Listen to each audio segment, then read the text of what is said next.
Happy Monday, everyone. Time for another live commentary. Man, it's been a while.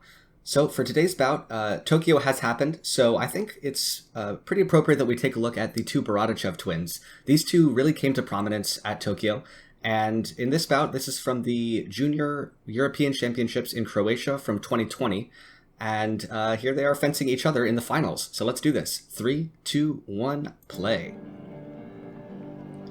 Alright, so my guess is we're going to have Kirill on the left and Anton on the right because Kirill is a lefty and Anton is a righty, despite the fact that they're twins, and it wouldn't be a live commentary without me having to adjust the volume just a little bit. Here we go. That's a little better. I do have to be able to hear myself talk after all. So, what can I say about these two? They really, honestly, like, for me at least, they came out of nowhere, straight from juniors right into Tokyo, and they killed it.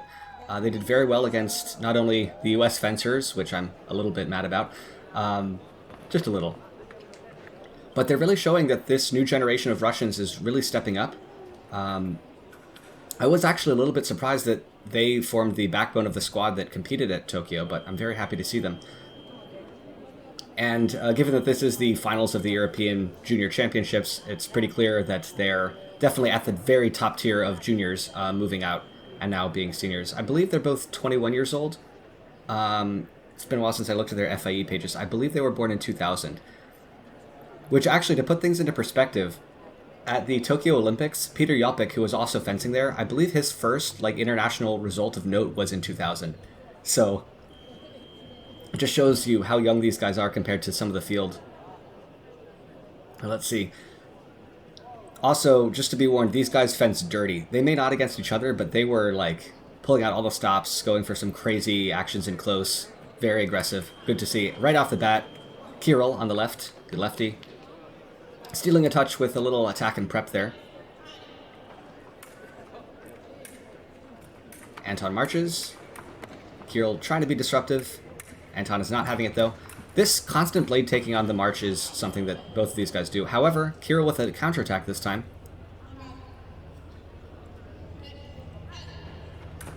Oh man, tries the Kado style run forward and then sweep counter time right off the line. That's very ambitious, even for these guys. Now, it should be said, because these two are twins, I imagine they've fenced each other a lot for their entire careers. So we may see actions here that we don't see too often when they fence other people, just because they know each other so well. First from the left is no, right? I guess not. Maybe Anton missed as well. I couldn't follow that very closely. Anton, though, deciding not to go for a video review there. Oopsies. Kirill lost his weapon. Flailing a little bit on defense there.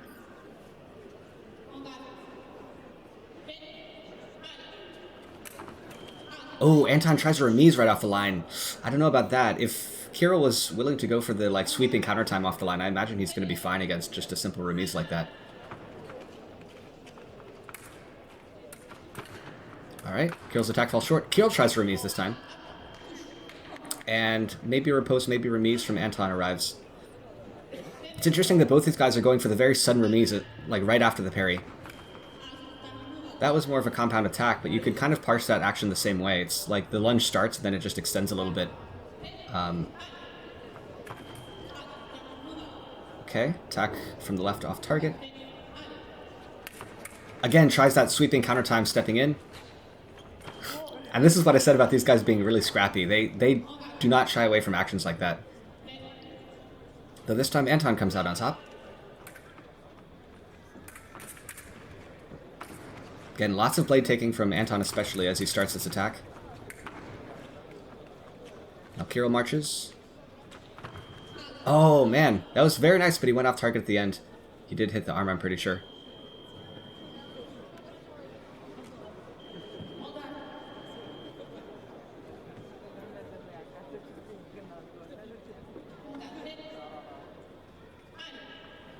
And we're back to it.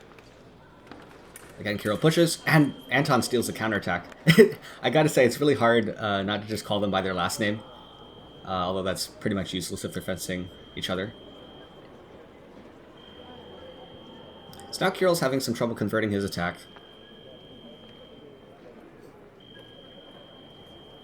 which I guess makes sense. When either of these guys march, they're like, at least when they were fencing at Tokyo, a lot of their finishes did tend to be pretty long, even for the distance, and what would often happen is they would hit and then just crash into each other anyway, just because they were accelerating so fast. As opposed to, say, the Italians, who would tend to like just switch to counter time and let the distance collapse more slowly. Ooh, that is nice. Oh, Kiro's asking for a video review. I didn't see it that way. Looked like parry post from the right to me. But we'll have a look.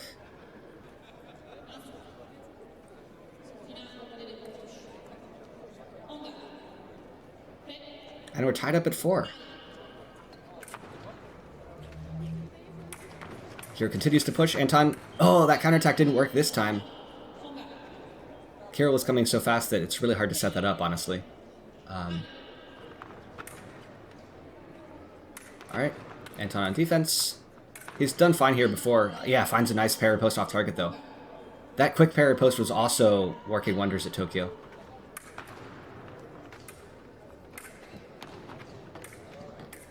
Anton continues to push, staying on the blade a lot, as before.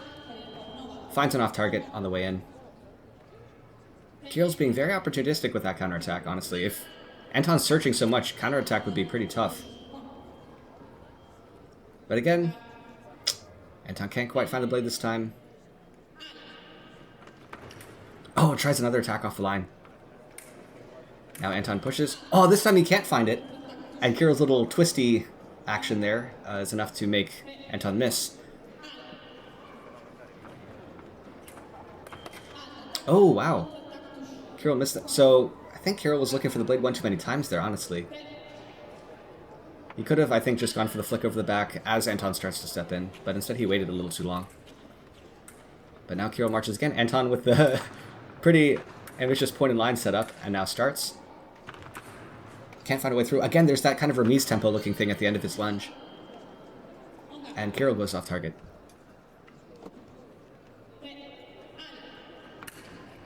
Alright, another attack off the line by Kirill.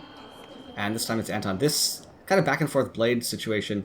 To be fair, these two are very similar, so it's kind of hard to see if either of them will fare better in a typical situation. But I do feel like Anton favors that parry post back and forth type stuff a little bit more so than Kirill. Alright, Anton marches again. Nope, gives it up. Kirill starts. Finds an off target through the parry.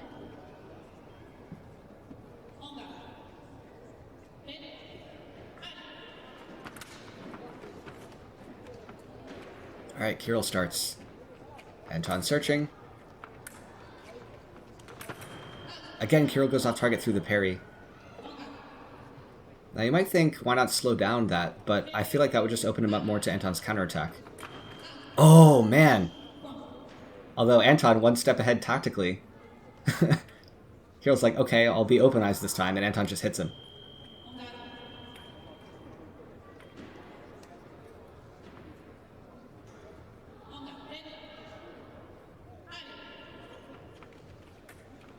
Alright, Kirill marches again.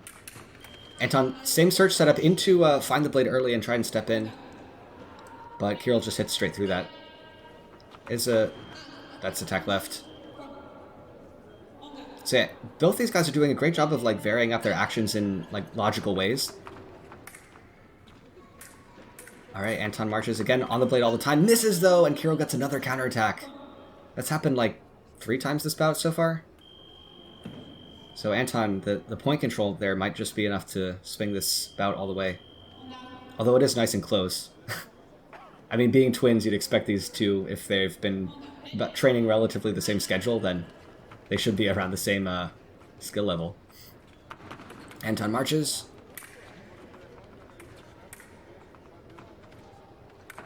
Oh, again, misses! Can't find a way through. Kirill tries to scrap him out, but... Oh, yeah, that's a tough one. I could see a yellow card for Anton for turning. It was pretty close.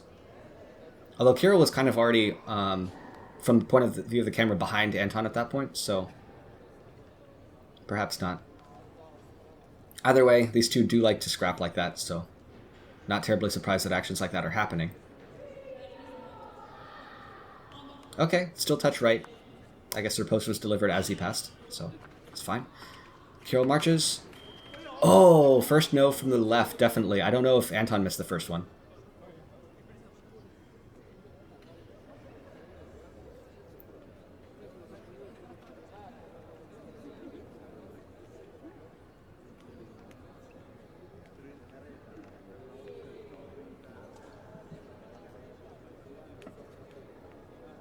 Ref is having a pretty long look at this one.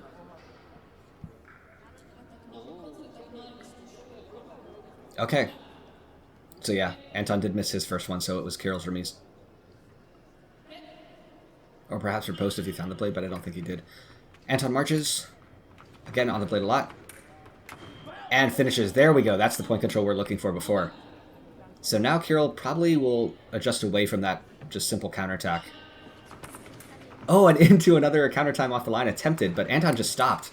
It's a great decision. Kirill trying to scrap things out. Gets a riposte behind the head as he jumps past. That is beautiful.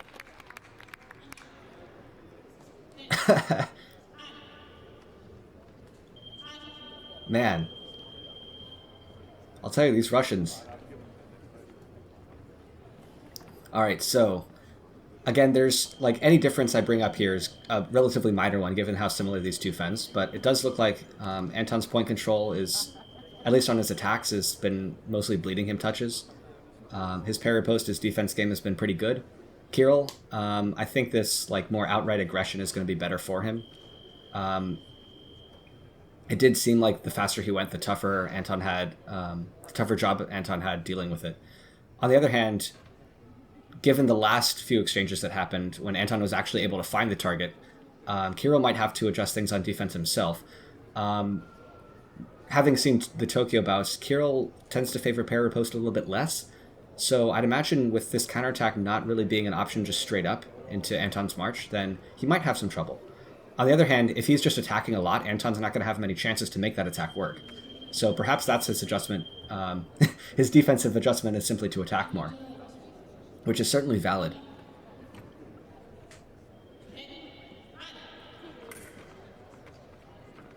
So Anton marches again. Kirill staying in distance. Oh, okay, false counterattack into parry post. That works too. Because now Anton knows that he can finish into that counterattack, but Kirill turns that on its head. Again, Anton marches, varying the tempo this time. And finishes long. Nice. So that tempo change made that false counterattack into parry post setup not work. So it's, again, very logical progression, one touch to the next. I love to see that. Kirill goes fast and just finishes off target through the parry. That's a pretty common story. Alright, Anton keeps marching. More constant tempo this time. Finds a way through, though. Kirill goes back to that straight counterattack, which I do feel like is kind of a mistake now. Like, if you see that constant tempo from Anton, it's pretty clear that he's waiting for exactly that to happen. Anton starts, finishes long, does not hit. Kirill marches. What's Anton going to do this time? Okay, finds the blade, starts.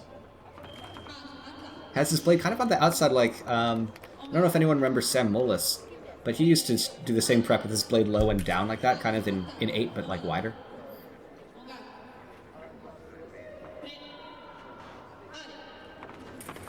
Okay, another attempted attack off the line by Kirill. Anton can't really find a way to start this. Kirill's being right up in his face. Scraps in, finds something eventually. Ref calls it parry post from the right, I'll believe it. So now I feel like Kirill's getting a little overeager here.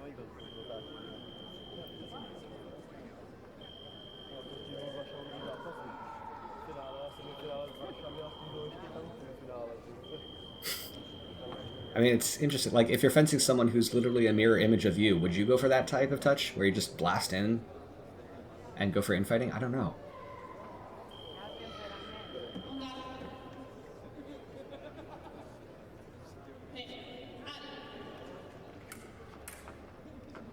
Alright, Anton's, again, can't really find a way to start that march, though, is the thing. And Kirill's finding the blade on these. And yeah, counter timing close. So Anton was trying to find the blade there. Kirill just beat it at the exact same time, so it was still his attack. Okay. Jump out, jump in type thing from Anton. I don't know about that, though, if Kirill's like coming that fast. Again, parry post off the line by Kirill. 14-13. So let's see what Anton does here. 1 point in the hole. Cautious start. Oh no, again he's kind of vulnerable to that attack and prep idea. Okay, Anton starts. Kirill's being very disruptive though. Anton can't find a way to turn that into a touch though. And Kirill finishes long, and Anton can't quite escape from it. And that's 15-13 to Kirill. But again, hopefully you can see here just like how close these two are technically, and also the tactical progression, very logical, very simple. When I do eventually start talking about the Tokyo bouts, which is hopefully going to be fairly soon, we'll hopefully be able to dive a little bit more into how these two operate against fencers other than each other. But that'll have to wait until a future video. Until then, as always, guys, stay sharp.